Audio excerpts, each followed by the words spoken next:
Halo, selamat pagi semuanya. Ya, baik ya. Hari ini adalah hari Sabtu, tanggal 26 Februari tahun 2022. Nah, kita hari ini mau belajar mengenai tumbuhan yang menguntungkan. Tumbuhan yang menguntungkan di halaman 59 ya.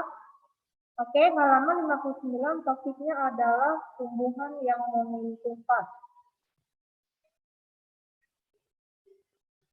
Oke, langsung saja.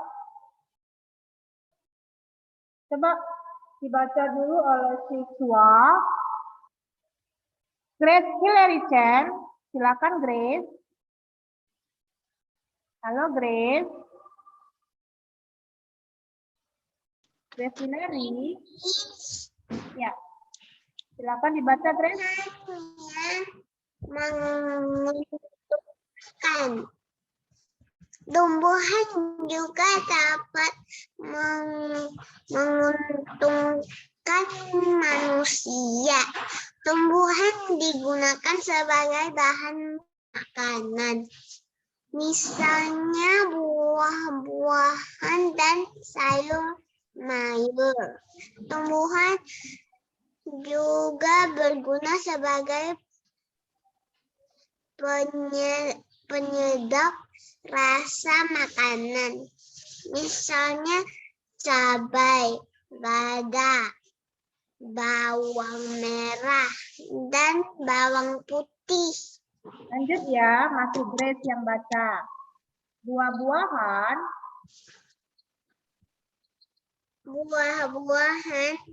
dan sayur-mayur mengandung banyak vitamin yang berguna untuk kesehatan. Lalu Pohon besar dapat melindungimu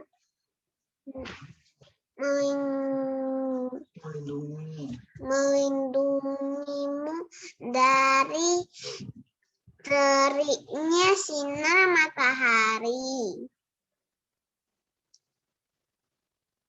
Tumbuhan seperti jejeh,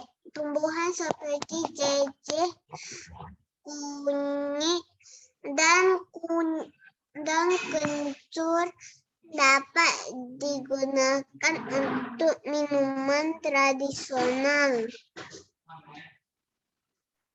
Tumbuhan berbunga menambah keindahan lingkungan. baik, terima kasih ya Grace. Oke, ya kelas 2B siswa. Tadi ada sedikit gangguan mengenai jaringannya karena faktor cuaca sedang hujan ya. Jadi sangat berpengaruh terhadap internet kita, sinyal kita. Oke, saya ulangin ya.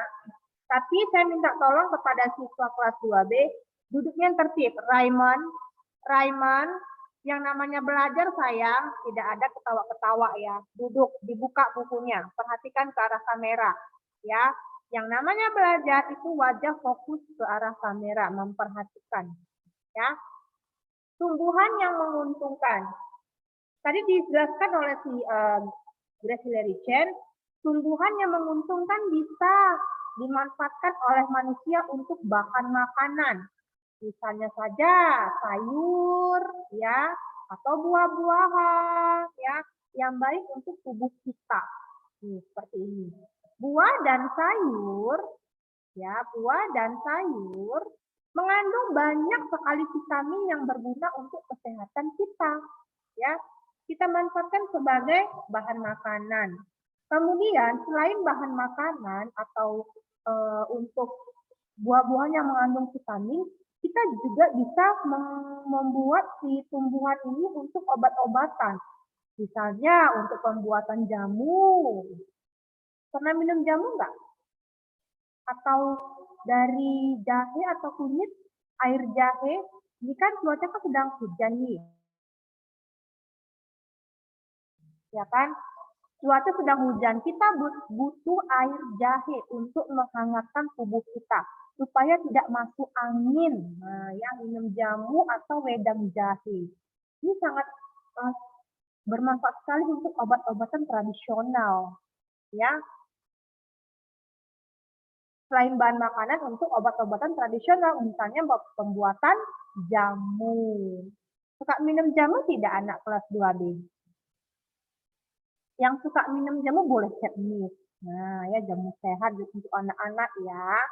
Nah, kemudian selain untuk obat-obatan juga dijadikan sebagai tempat kita ini memperindah atau mempercantik lingkungan kita. Siapa yang suka mencintai tumbuhan, misalnya suka nanam bunga-bunga, jadi cantik nih lingkungannya, memperindah ya.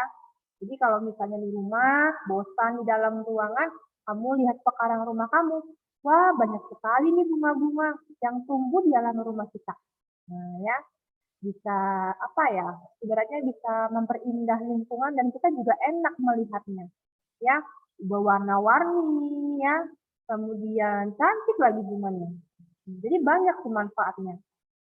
Lalu untuk ini tempat kita berteduh ya. Kalau misalnya lagi panas-panasnya cuaca, nah itu kan kelihatan panas ya. Nah jadi kalau misalnya ada pohon-pohon di rumah, itu bisa melindungi kita loh, ya supaya udara juga sejuk. Nah ya, kalau di rumah kan kalau banyak pohon bisa menyaring udara yang kotor menjadi udara yang bersih. Akhirnya kamu bisa menghirup udara yang bersih atau oksigen yang bersih karena si pohon-pohon ini bisa menyaring loh udara kotor menjadi udara yang bersih begitu ya. Bisa dipahami sampai di sini? Jadi banyak ya manfaat tumbuhan ya, saya ulangi lagi. Bisa untuk sebagai bahan pangan ya, sayur dan buah, kemudian sebagai peneduh rumah juga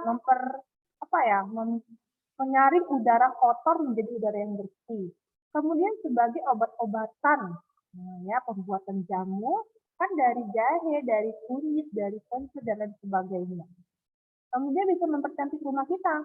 Kalau kita hobinya menanam bunga di halaman rumah kita. Banyak ya manfaatnya. Oke, kita lanjut ya di halaman 60. Miss mau panggil Natali, Frederica, Chan. Nah ini bisa kameranya Natali. Coba baca dulu Natali.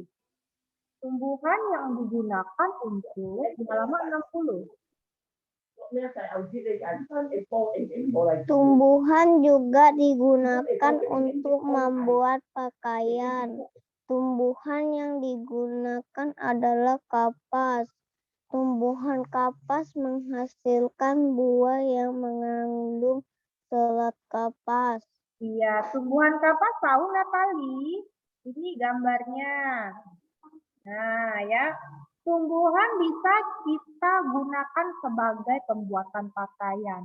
Kalian kan sekarang sedang belajar menggunakan seragam sekolah tidak? Coba Miss lihat ya. Nah, ternyata seragam sekolah kamu itu ya sebelum menjadi baju itu berasal dari tumbuhan kapas loh. Coba lihat. Seragam sekolah yang kamu pakai, baju seragam ini, baju seragam, itu asalnya dari tumbuhan kapas. Nah, tumbuhan kapas itu yang mana nih gambarnya? Ini tumbuhan kapas. Tumbuhan yang digunakan untuk pembuatan baju adalah tumbuhan kapas. Sudah tahu tumbuhan kapas? Nah, kapas menghasilkan buah. Buah ini mengandung serat. Nah, serat inilah yang bisa kita pembuatan kain menjadi baju.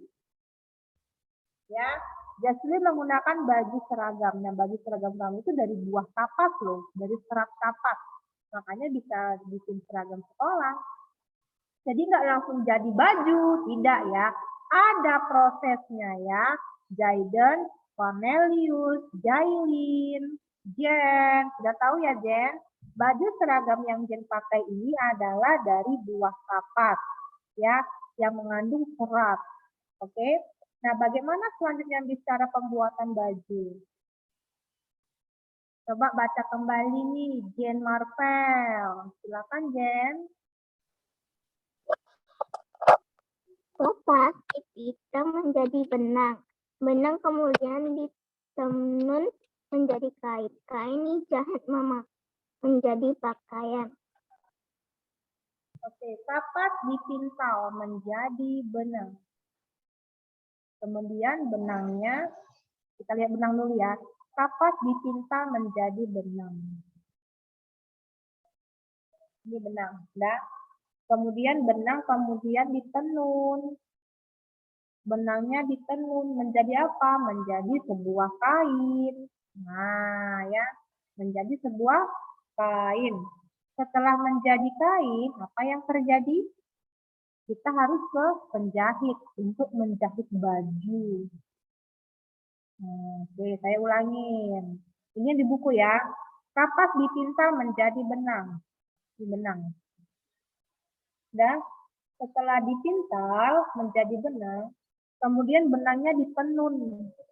Ditenun menjadi sebuah kain. Hasilnya adalah kain. Setelah menjadi kain, nah, ya, kita jahit bajunya, kita kasih pola. Mau bikin baju apa? Terserah, mau bikin seragam, mau bikin dress, sesuai dengan fashionnya, ya. Jadilah baju yang kamu pakai sekarang, oke? Nah, ini adalah skemanya. Awalnya dari pohon kapas. Pertama-tama dari pohon kapas. Ada loh di buku di halaman 60, coba lihat. Di halaman 60.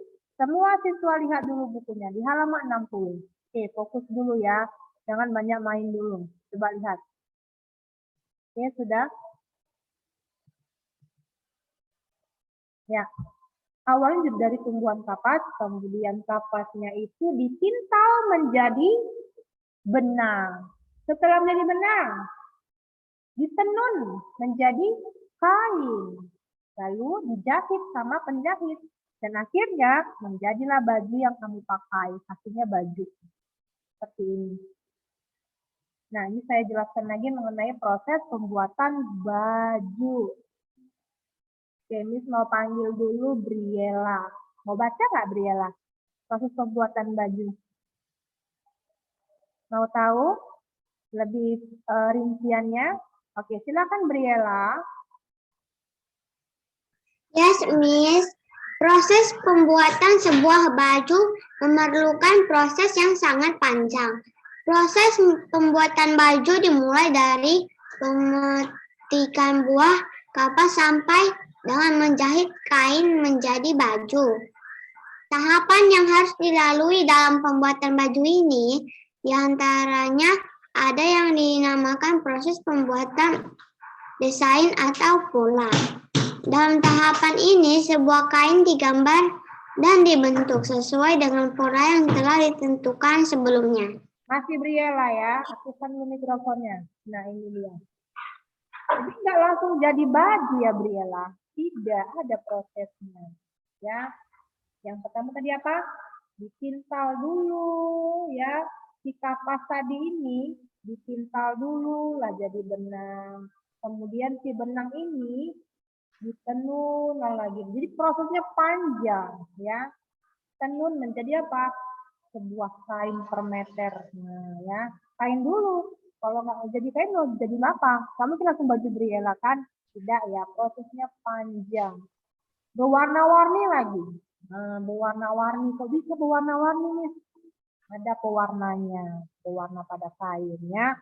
Jadi, terus tergantung mau warna apa. Itu dipilih. Jadi kain ini kan, nah, dijahit sama penjahit baju. Seragam, oke? Lanjut ya Briela. Proses pembuatan baju. Kapas diambil, lalu lanjut atau Briela? Kapas diambil dari pohon kapas dan dijemur di matahari. Setelah beberapa hari kapas itu kering, baru biji kapas dipisahkan dari serat kapas.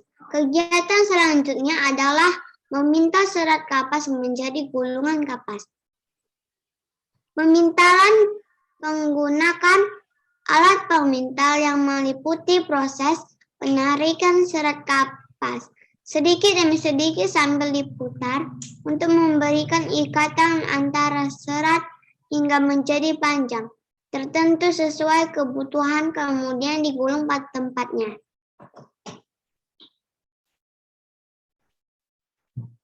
Oke, kita lanjut ya. Masih Briella. Karena Briella suaranya cukup jelas sekali didengar ya. Lanjut ya Briella. Masih pembuatan baju. Pembuatan benang kapas. Pembuatan benang kapas dimulai dengan membuka bola kapas gulungan.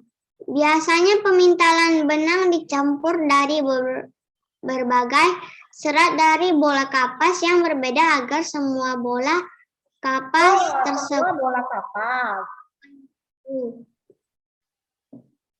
Benang adalah hasil akhir daripada proses pemintalan. Selanjutnya adalah proses mewarnai atau memberi warna pada benang secara merata. Untuk proses ini tidak harus dilakukan hanya pada benang-benang yang diperlukan berwarna. Sedangkan untuk benang yang putih atau natural tidak perlu dicelup. Oke, lanjut. Penenunan merupakan adalah proses utama mengubah benang menjadi kain. Sebelum masuk ke proses penenunan, benang perlu dipersiapkan terlebih dahulu. Benang dianyam hingga terbentuk anyaman kain. Kita bisa menambahkan benang buatan ke dalam kain katun sehingga menghasilkan jenis kain katun yang berbeda kadar kapasnya. Setelah proses penenunan selesai, maka hasilnya adalah lembar-lembaran kain yang merupakan bahan utama pembuatan baju. Oke, thank you ya Briella. Selanjutnya Felicia Austin.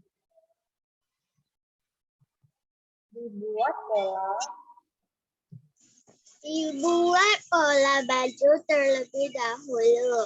Pola adalah potongan-potongan kertas yang merupakan bagian baju. Setelah itu dijahit, jadilah sebuah baju yang siap dipakai. Nah ini dia, setelah dijahit ya, jadi deh bajunya. Nah seperti ini, yang kamu pakai deh, Insan, Priscilla, Lucina, Jesslyn, Anastasia.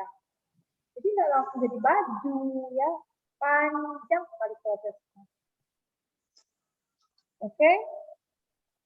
Bisa? Tadi mengerti ya. Thank you ya, sudah mau baca. Selanjutnya, selain tumbuhan yang dijadikan untuk pembuatan baju, ya, ada lagi nih tumbuhan untuk dijadikan alat musik. Coba Geoffrey yang baca. Silakan Geoffrey. Iya, Miss. Alat-alat musik juga ada yang dibuat dari tumbuhan, misalnya seruling, kolintang, dan angklung. Tumbuhan yang digunakan untuk membuat alat musik, misalnya bambu. Iya, jadi sudah tahu ya, Geoffrey. Tumbuhan ini misalnya, ya, ini dari tumbuhan bambu. Tumbuhan bambu bisa dibuat seperti alat musik seruling. Kemudian alat musik kolintang yang dipukul-pukul. Tapi kalau seruling ditiup ya. Nah ya, mana do re mi-nya sudah tahu lah ya, ditiup dengan cara tiup seruling. Tapi ini si bambu ini ya bahan untuk pembuatan alat musik seruling. Kemudian kolintang yang dipukul-pukul ini dari bambu juga. Ini dengan cara dipukul. Sesuai dengan gambarnya. Setelah kolintang, angklung. Ini mainkannya bagaimana? Di ini ya, digoncang ya, di apa? Digoyang ya, digoncang atau digoyang, digerak-gerakkan begitu. Barulah dia muncul suara. Nah ya, pernah nggak praktek kalau musik angklung? Ini pernah. Jadi kalau misalnya mau mainkan angklung, harus kita apa? Kita gerak-gerakkan atau kita goncang atau digoyang. Nah, jadi ini bisa ini ya, yang ini bambu yang atasnya dengan bambu yang bawah dia bersentuhan atau apa bertabrakan, makanya menghasilkan suara gitu ya, makanya digerak-gerakkan. Angklung dari bambu juga.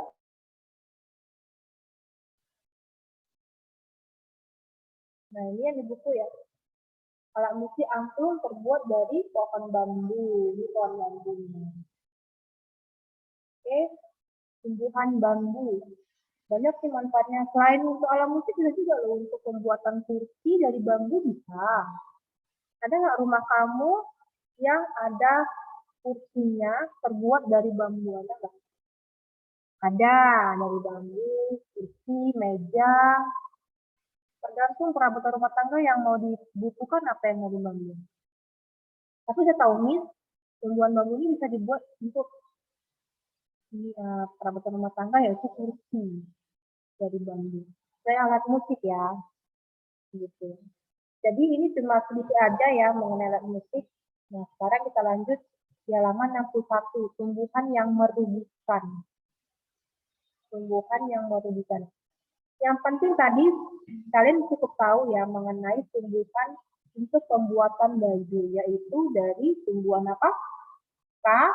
Kapak. Ya, baju yang kamu pakai itu adalah terbuat dari tumbuhan kapak, yaitu serat kapak.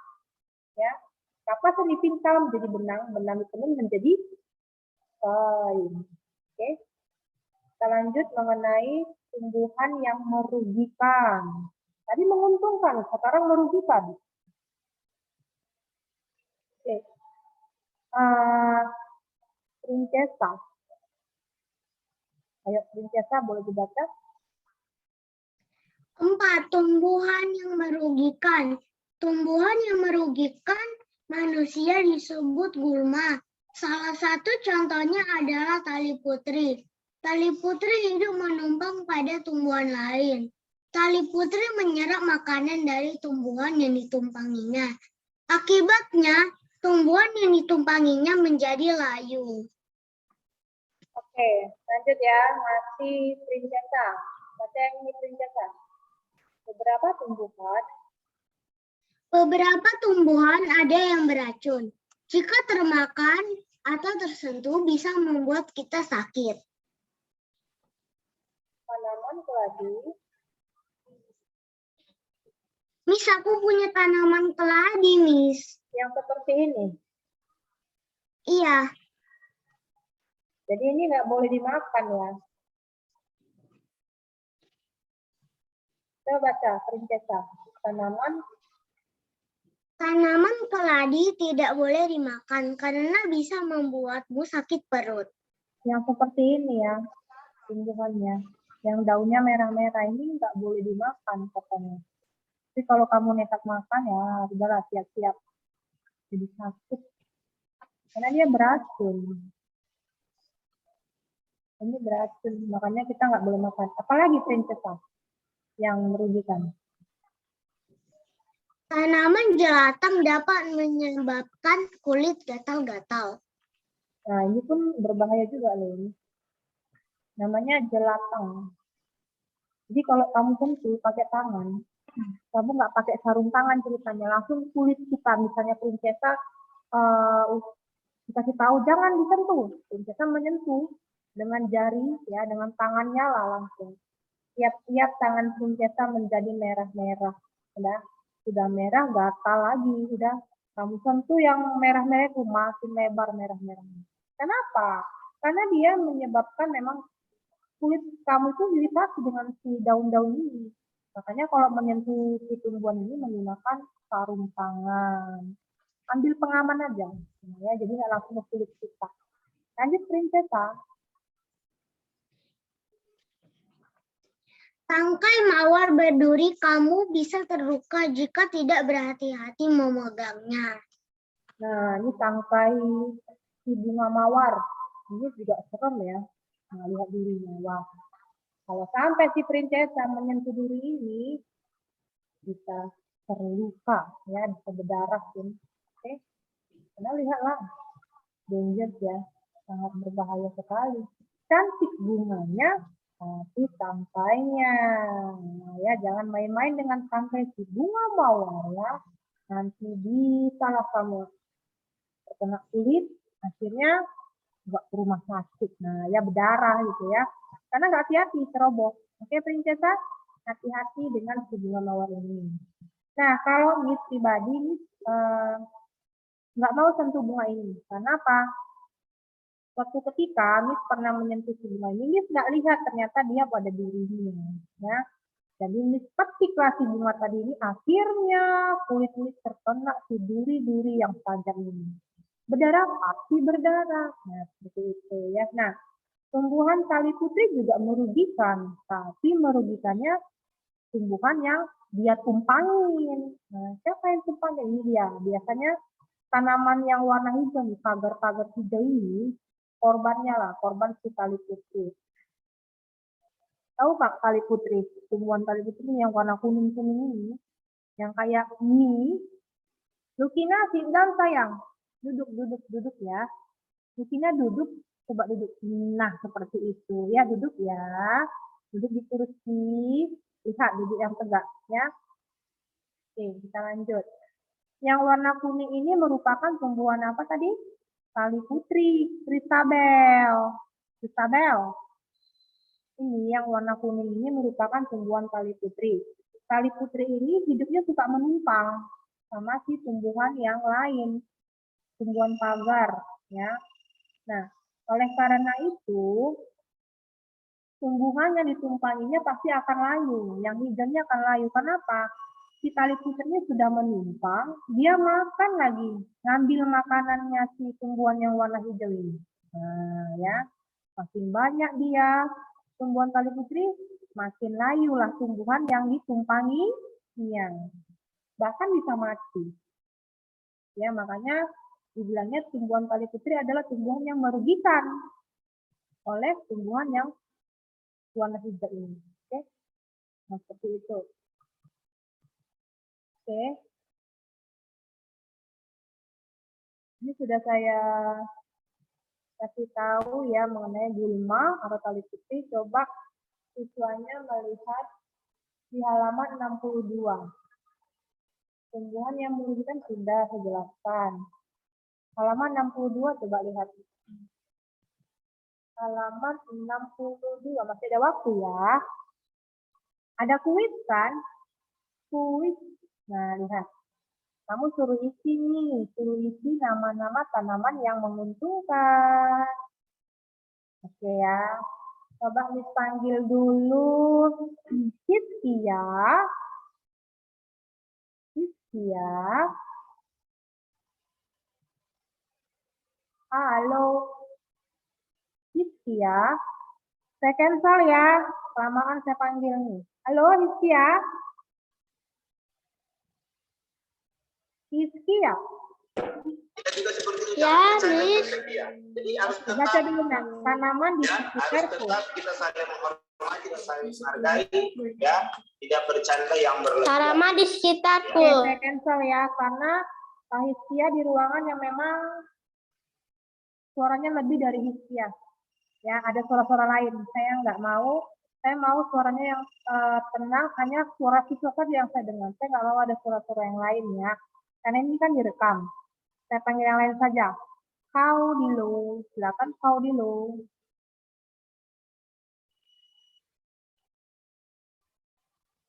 Kau dulu. Nggak bisa, Miss. Halo, kalau kecil saya cancel suaranya. Hai, Miss. Oke, silakan dibaca kau dulu.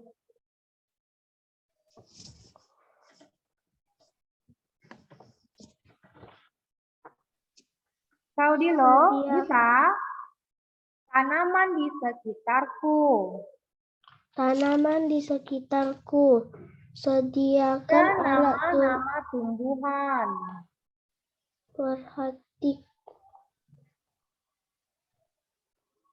Baca nak, baca. Perhatikan tanaman di sekitar. Perhatikan tanaman di sekitarmu. Tuliskan nama-nama tumbuhan tersebut. Tuliskan kegunaan tanaman tersebut bagi manusia. Tuliskan hasil pengamatanmu pada tabel berikut. Dengarkan kau dulu, masih aktif mikrofonnya ya. Ini nama tanamannya ini, silahkan kamu tulis sesuai dengan tanaman yang ada di rumah kamu. Silahkan. Tapi jangan lupa ya, tulis juga kegunaannya. Misalnya jahe, apa kegunaan jahe untuk di rumah kamu? Kenapa kamu nanam jahe, kan ada kegunaannya nih. Nah, boleh juga, saya kasih pilihan ya, boleh juga kamu menulis yang punya miss. Nah, ini dia. Boleh, silakan. Sekarang yang baca adalah kau dulu. Tanaman apa saja sih? Ayo, silakan kau dulu. Nama tanaman daun Kuat sayang, yang sirih. kuat suaranya yuk. Biar teman-temannya juga dengar dengan baik ya. Yang pertama apa? Nama tanaman daun sirih. Kegunaannya. Kegunaan dapat mencegah bau mulut serta menjaga kesehatan gigi dan gusi. Yang Lidah kedua. buaya. Nama tanaman lidah buaya. Kegunaan dapat menyembuhkan berbagai jenis luka, termasuk luka bakar. Serai. Kegunaan efektif menangkal serangan nyamuk. Daun sirsa mampu membunuh racun di dalam tubuh. Belimbing bulu membantu menurunkan berat badan, menyembuhkan batuk dan menjaga kesehatan kulit. Baik, jadi ini boleh kamu tulis atau boleh menjawab dengan jawaban pribadi juga silahkan, nggak masalah ya. Boleh jawaban sendiri, boleh dengan yang ini, penyanyi. Ya, jadi silakan saja. Yang penting dilengkapin itu aja ya. Oke, ini sudah ya. Oke, saya ulangi lagi mengenai tabel yang tadi. Nah, silakan ditulis, masih ada waktu 3 menit lagi. Coba Miss panggil, baca ulang boleh ya. Kalista, silakan Kalista, baca ulang dulu nama tanaman.